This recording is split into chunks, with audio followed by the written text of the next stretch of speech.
Assalamualaikum students, hope you are doing good. This is your lecture for physics grade 8 and today we are revising topic of unit 3, that is force and momentum. So class, the topic is force and momentum. All of you know that what is force and what is momentum. Now consider a body of mass m moving with an initial velocity vi. So we have any body and we just suppose that the body has mass with small m and it is moving with initial velocity and that is vi. Let a force F acts on the body which produce acceleration on it. So when we apply the force on the body will produce acceleration. Means when we apply the force on the velocity of the body will be changed, and when the velocity of the body will be changed, acceleration will be produced in a body.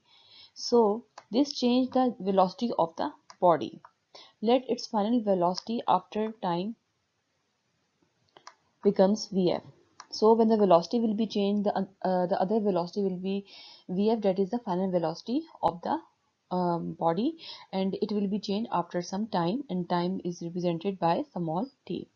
If Pi and Pf be the initial momentum and the final momentum of the body related to initial and final velocities respectively, then so class, you know that what is the momentum is basically the product of mass and velocity, and the formula for momentum is p is equals to mv.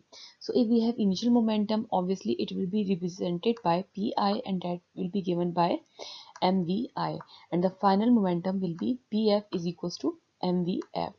So if we want to see the calculate the change in momentum, we can use a formula. Change in momentum will be equal to final momentum, that is minus initial momentum. So change of in momentum will be written as pf minus pi is equals to mvf minus mvi.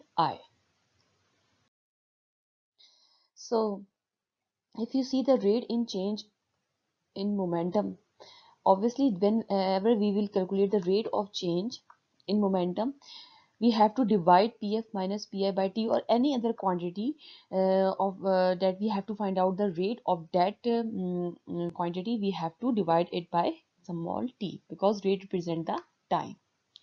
So pf minus pi by t is equals to mvf minus mvi by t. So t will be divided on both sides to calculate the rate of the change in momentum.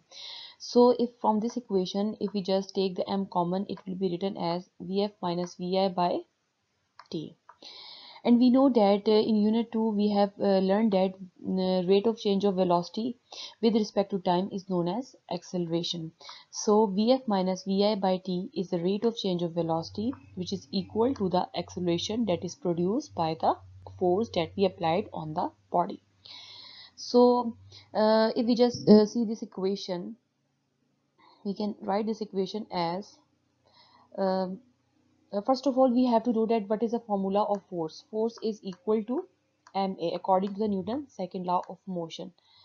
So we can if we just see this equation, we can just write it as pf minus pi by t, and m will be as it is, and this formula will be equal to the acceleration, and so we write over a over here. So this is also the Newton's second law of motion. According to the Newton's second law of motion, F is equals to ma, that we already know. So Pf minus Pi by T is equals to F, right? So this is the relationship between the force and momentum.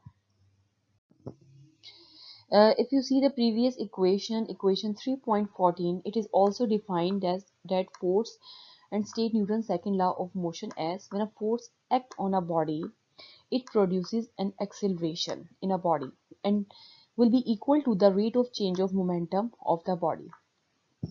So the mathematical form of this equation, this statement is already calculated in the previous slide of equation 3.14.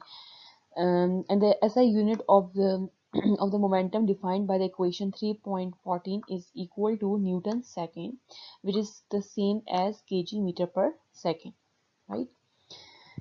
So So this is a revision lecture for today.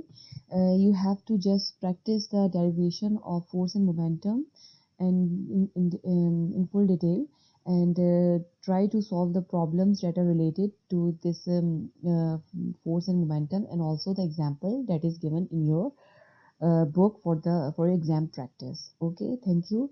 And if you have any confusion, you can ask me in GC, or you can also message me in our WhatsApp group. Thank you, and Allah Hafiz.